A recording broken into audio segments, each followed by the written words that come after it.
Welcome back. हम लोग discuss कर रहे थे कि फूड को प्रिजर्व कैसे किया जाए। तो हम लोग सबसे पहले डिस्कस कर रहे थे केमिकल मेथड्स प्रिजर्वेशन के। तो केमिकल मेथड्स में salts and edible oils are common chemicals generally used to check the growth of micro organism. तो हम लोग कैसे अचार के बारे में डिस्कस कर रहे थे, पिकल के बारे में, एंड ये देख रहे थे कि कैसे अचार का सॉल्ट और उसे एडिबल ऑयल्स, जो तेल होते हैं, ऑयल होता है अचार में, वो उसे माइक्रो ऑर्गेनिज्म से बचा सकता है। तो ये जो केमिकल्स होते हैं फूड को प्रिजर्व करते हैं खराब होने से, माइक्रो ऑर्गेनिज्म से, उन्हें क्या बोलते हैं? प्रिजर्वेटिव्स। वी एड सॉल्ट और acid preservatives to pickle to prevent them the attack of microbes. तो हम उसे माइक्रोब्स से बचाने के लिए उसमें सॉल्ट या एसिड प्रिजर्वेटिव्स डालते हैं। Sodium benzoate and sodium metabisulphite, तो दो नाम है ये, sodium benzoate and sodium metabisulphite, ये दो नाम है जो कॉमन प्रिजर्वेटिव्स हैं। These are also used in jams and squashes to check their spoilage. तो यहाँ पे चेक का मतलब चेक करने से नहीं है, क्या स्पॉइलेज रोकने के लिए जैम और स्क्वैशेस में भी डाले जाते हैं। तो अगर कोई दो कॉमन आपसे नाम पूछेगा दो कॉमन प्रिजर्वेटिव्स के, तो एक तो है सोडियम बेंजोएट और दूसरा क्या है? Sodium metabisulphite. तो ये दो कॉमन प्रिजर्वेटिव हैं। सबसे पहले इसे समझने की कोशिश करते हैं कि प्रिजर्वेशन बाय कॉमन सॉल्ट, ठीक है। Common salt has been used to preserve meat and fish for ages. तो कॉमन सॉल्ट को बहुत बहुत ज़्यादा टाइम हो गया है, इससे लोग मीट और फिश को प्रिजर्व करते थे, ठीक है। Meat and fish are covered with dry salt to check the growth of bacteria. Salting is also use to preserve amla, raw mangoes, tamarind etcetera. तो देखो, मीट और फिश को क्या है? ड्राई सॉल्ट यानी सूखे नमक से कवर कर दिया जाता है और उसमें बैक्टीरिया की ग्रोथ नहीं होती है, ठीक है। To check the growth of bacteria, तो उसमें बैक्टीरिया की ग्रोथ नहीं होती। Salting is also use to preserve amla. तो आंवला हम सब खाते हैं, आंवले का जो है मुरब्बा खाया जाता है, आंवले को सब जानते हैं सारे बच्चे। रॉ मैंगोस, कच्चा आम भी सब जानते हैं। टेमरिंड, इमली, सब ये सब चीज़ें जानते हैं। इन्हें किस तरीके से बचाया जाता है खराब होने से? कॉमन सॉल्ट यूज करके, ठीक है। और फिश और मीट को तो बहुत बहुत साल हो गए इसी तरीके से लोग बाग यूज कर रहे हैं। अब आपको इंटरेस्टिंग चीज बताना चाहूँगा कि हम लोग जिस बस्तर इलाके में रहते हैं, यहाँ पे अभी भी बहुत सारे ट्राइब्स जो हैं वो सॉल्ट से जो है अपनी फिश को प्रोटेक्ट करते हैं आज के दिन भी, ठीक है। तो सॉल्ट एक बहुत अच्छा प्रिजर्वेटिव है, ड्राई सॉल्ट, तो उससे जो है हम किसकी तरह यूज करते हैं? एक प्रिजर्वेटिव की तरह, ठीक है। अगला प्रिजर्वेटिव आता है प्रिजर्वेशन बाय शुगर। जी हाँ, आपको ये सुन के थोड़ा अजीब लगेगा, बट शुगर भी एक बहुत अच्छा प्रिजर्वेटिव है। जैम जिसने खाया, और जेलीज भी खाई होंगी आप में से काफी सब, और स्क्वैशेस भी पिए होंगे, आर प्रिजर्व्ड बाय शुगर। क्यों? इनमें शुगर की कंटेंट इतना हाई होता है कि ये खुद प्रिजर्व हो जाते हैं। अगर शुगर बहुत हाई है तो वो भी प्रिजर्वेटिव की तरह, अगर थोड़ा सा शुगर है तो खराब हो जाएगा, लेकिन अगर शुगर का कंटेंट बहुत हाई है तो वो भी क्या करेगा? प्रिजर्वेटिव की तरह वर्क करता है। Are preserved by sugar.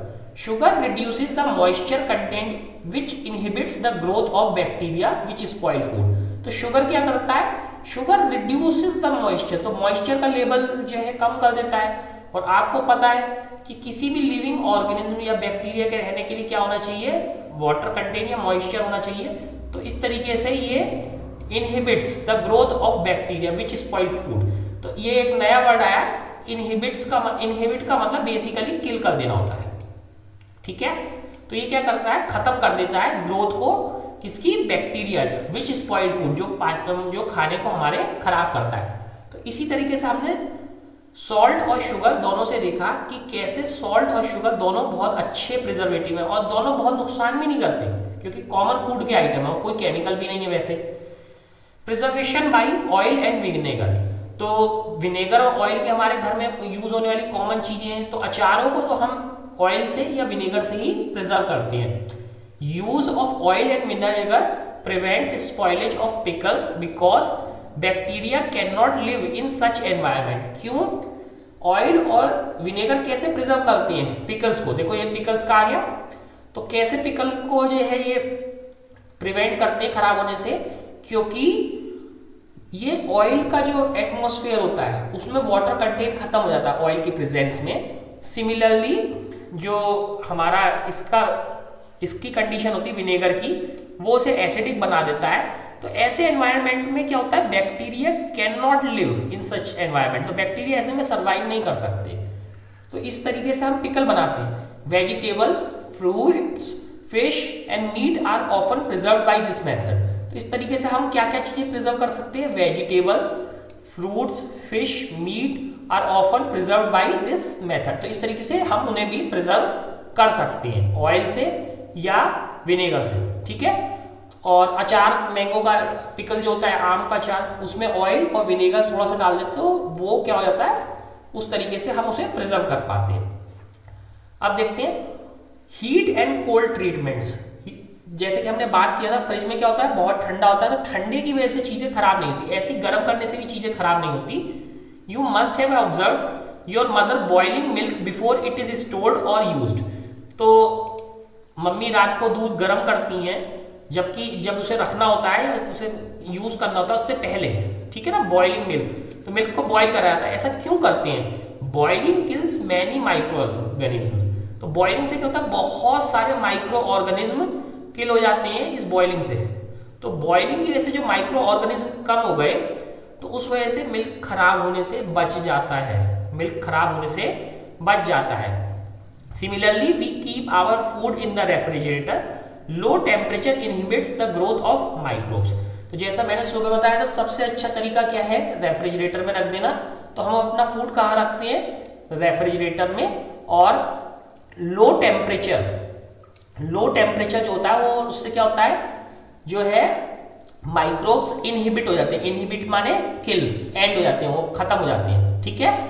तो लेकिन फिर आप पूछोगे कि फ्रिज में कितने दिन तक रख सकते हैं, फ्रिज में भी तो 1 या 2 दिन में चीजें खराब होती है, क्योंकि रीजन ये है कि फ्रिज का टेम्परेचर 4 या 5 डिग्री सेल्सियस होता है। अगर हमने और भी ज्यादा दिन रखना है तो उसे और ठंडा करना पड़ेगा। जैसे कोल्ड स्टोर में जो फूड होता है, कोल्ड स्टोरेज, मम्मी या पापा से पूछना कोल्ड स्टोरेज क्या होता है। कोल्ड स्टोरेज में फूड बहुत बहुत दिनों तक रहता है और वो खराब नहीं होता है। जो आपके घर में जो आलू आता है, जो पोटैटोस आते हैं, या और डिफरेंट टाइप की जो वेजिटेबल्स आती हैं, वो सीजन में आती हैं। जैसे पोटैटो तो सर्दी में आना चाहिए, लेकिन आप पोटैटो गर्मी में खाते तो कैसे आता है पोटैटो, वो कोल्ड स्टोर में रखा होता है। कोल्ड स्टोरेज में टेम्परेचर बहुत बहुत डाउन होता है, बहुत ज़्यादा डाउन होता है, बहुत ठंडा होता है, तो वो बहुत लॉन्ग टाइम तक खराब नहीं होते। जबकि आपके घर के फ्रिज में आलू 4 से 5 दिन में खराब हो जाएंगे, ठीक है। अब देखते हैं ये बूजो क्या कह रहा है, why does the milk that comes in packet not spoil. तो मिल्क जो पैकेट में आता है वो क्यों नहीं खराब होता। My mother told me that the milk is pasteurised, ठीक है। What is this pasteurisation. तो मिल्क कैसा है, पास्चराइज्ड या पेस्चराइज्ड। तो ये पेस्चराइज्ड मिल्क काफी टाइम तक नहीं खराब होता। तो पेस्चराइजेशन क्या है, देखो, तो pasteurised milk can be consumed without boiling as it is free from harmful microbes, ठीक है। तो पेस्चराइज्ड मिल्क को क्या है, हम बिना बॉयल करे भी कंज्यूम कर सकते हैं। The milk is heated to about 70 degree Celsius for 15 to 30 seconds and then suddenly chilled and stored, ठीक है। तो क्या करा जाता है पेस्चराइजेशन प्रोसेस में, milk is heated to 70 degree, 70 degree पर गर्म करा, कितना, 15 to 30 seconds and then suddenly chilled and stored. उसके बाद अचानक से उसे ठंडा कर दिया और पैकेट में बंद कर दिया। By doing this it prevents the growth of microbes. तो इस तरीके से देखो, एक साइड तो गर्म हो गया, फिर सडनली ठंडा हो गया। तो बाय डूइंग दिस, इस तरीके से क्या हुआ, it prevents the growth of microbes. ये माइक्रोब्स की ग्रोथ को रोक देता है। This process was discovered by Louis Pasteur. ये प्रोसेस किसने डिस्कवर करी थी, लुइस पास्चर ने। इसीलिए इसको क्या बोलते हैं, पेस्चराइजेशन। लुइस पास्चर ने डिस्कवर करी थी। तो कैसे, पैकेट का दूध खराब नहीं होता, उस दूध को लेते हैं, पहले 70 डिग्री तक गर्म करते हैं। 70 डिग्री तक गर्म करने के बाद उसे इमीडिएटली ठंडा करते हैं, और ठंडा करके हम क्या करते हैं, पैकेट में बंद कर देते हैं। इसे पास्चराइजेशन कहते हैं। पास्चराइजेशन की वजह से फूड बहुत दिन तक खराब नहीं होता, मिल्क खराब नहीं होता।